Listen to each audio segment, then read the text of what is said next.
Good morning everyone. We are from class 5. We are doing activity in Telugu based on భాషా భాగాలు. ఈ రోజు మనం తెలుగులో ఉన్న 5 భాషా భాగాల గురించి నేర్చుకుందాం.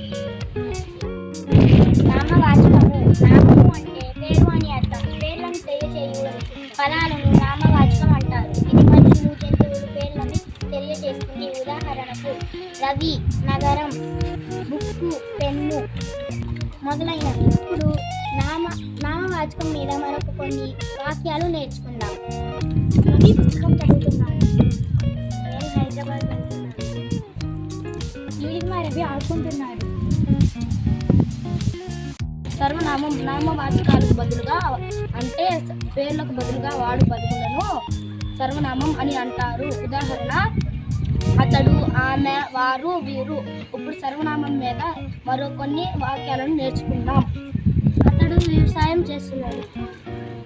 బాలిక బడికి వెళ్తుంది. అతని పొలంలో పంటలు బాగా పండుతాయి. క్రియ. పనిని తెలియజేసే పదమును క్రియ అంటారు. ఉదాహరణ వచ్చును, వెళ్ళెను, రాసెను, నవ్వును. ఇప్పుడు మనం క్రియ పైన మరికొన్ని వాక్యాలను నేర్చుకుందాం. రవి స్కూల్కు వెళ్తున్నాడు. చదువుతున్నాడు. రాణి పూలకు వస్తుంది. గుణములు అనగా రంగు, రుచి, ఆకారం తెలియజేసే పదాలను విశేషణం అంటారు.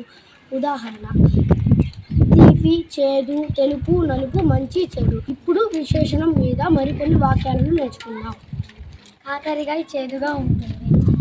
చింత చిగురు పులుపు. ఆవు పాలు తెల్లగా ఉంటాయి. అవ్యయం. లింగ, వచన, విభక్తులు లేని పదములను అవ్యయం అని అంటారు. ఉదాహరణ ఓహో, ఆహా, ఔరా.